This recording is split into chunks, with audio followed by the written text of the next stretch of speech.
Half-lives and decay applications. There are nuclear reactions that occur which result in a nucleus having fewer protons or neutrons. If the number of protons changes, the result is a new element. If only the number of neutrons changes, the element stays the same, but it becomes a new isotope of that element.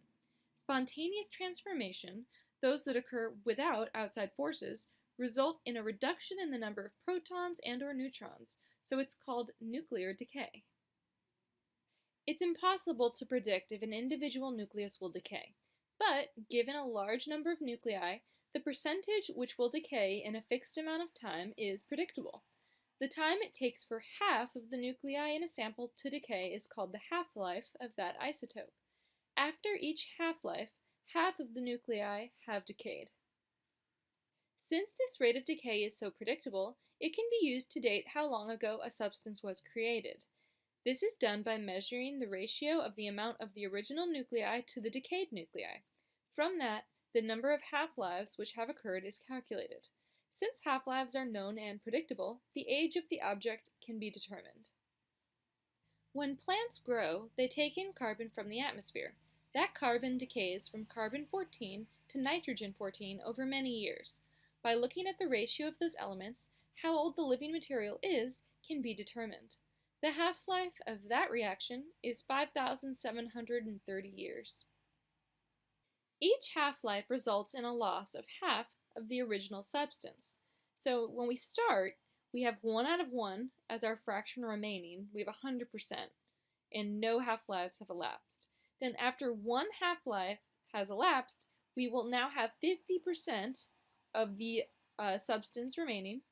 After 2 half-lives have elapsed, we will now have 25% because we take half of half, then we take half of 1/4, we get 1/8, and so on, down to n 1 over 2 to the nth power, and the percentage remaining would be 100 divided by 2 to the nth power.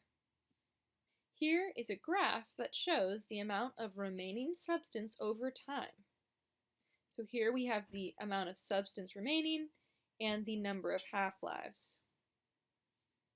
Here is the half-life formula. A of t equals A naught times 1/2 to the nth power, where A of t is the amount left after n half-lives, A naught is the initial amount of substance that we're starting with, n is the number of half-lives.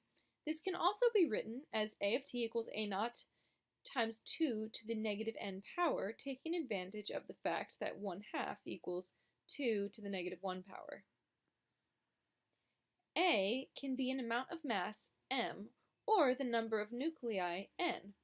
So m of t equals m naught times 2 to the negative n power, or n of t equals n naught times 2 to the negative n power. From our previous formula, n was the number of half-lives which have elapsed.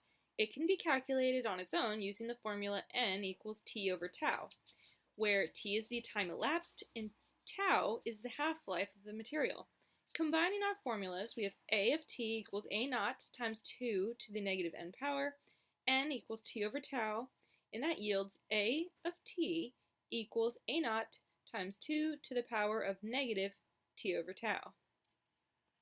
After 250 days, how many grams will remain of a 100-gram sample if the tau for that substance is 75 days? So we have our function, A of t equals A naught times 2 to the power of negative t over tau. We plug in the information that we have. A of t equals 100 times 2 to the power of negative 250 divided by 75, and that gives us 9.92 grams. Teachers, use the questions located in the poll tab for the next 6 slides.